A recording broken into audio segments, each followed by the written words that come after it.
بسم الله الرحمن الرحيم. اعوذ باللہ من الشیطان الرجیم. بسم اللہ الرحمن الرحیم. نحمده ونصلی علی رسولہ الکریم وآلہ الطیبین الطاہرین. اما بعد. ہمارا سلسلہ گفتگو مجتہد عالم کس کی تقلید کرنا چاہیے اس سلسلے میں چل رہا تھا. آج اس مرحلے پہ پہنچے ہیں کہ عالم و مجتہد کو کس طریقے سے پہچانیں.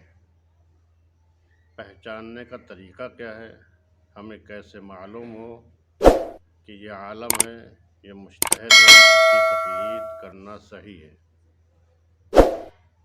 تو کتب میں 3 طریقے بتائے گئے ہیں، 3 راستے بتائے گئے ہیں. پہلا طریقہ یہ ہے کہ خود شخص کو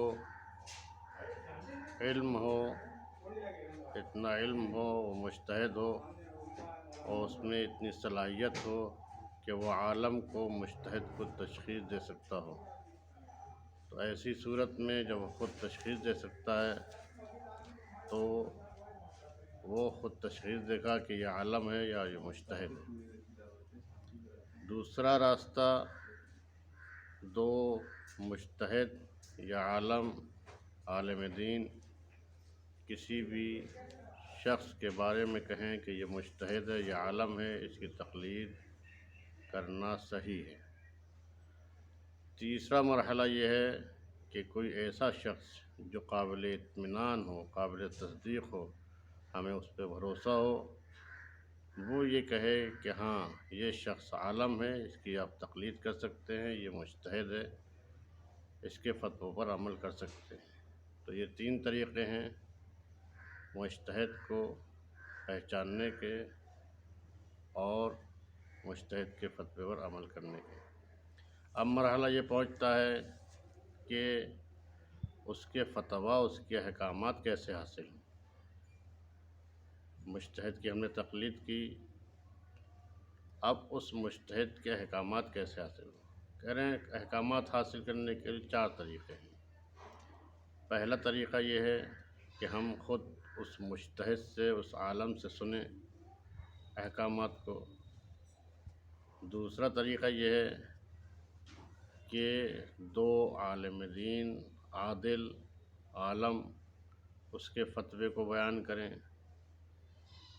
تیسرا طریقہ یہ ہے کہ کوئی ایسا قابل اعتماد شخص جس پر ہمیں بھروسہ ہو، اعتماد ہو، اطمینان ہو، وہ اس عالم کے فتوے کو بیان کرے. چوتھا طریقہ کہ ہم اس کی توضیح المسائل یا اس کی وہ کتاب جس میں مسائل کو بیان کیا گیا ہے اور اس کی صحت کی تصدیق بھی ہے کہ وہ صحیح ہے کتاب، اس کتاب میں رجوع کریں اور اس کے فتوے کو، اس کے احکامات کو معلوم کریں. یہ طرائق ہیں اس کے فتوے کو معلوم کرنے کے. لہذا ہمیں ان طرائق کے ذریعے سے فتوے کو حاصل کرنا چاہیے اور اس فتوے کے مطابق عمل کرنا چاہیے. فقط والسلام.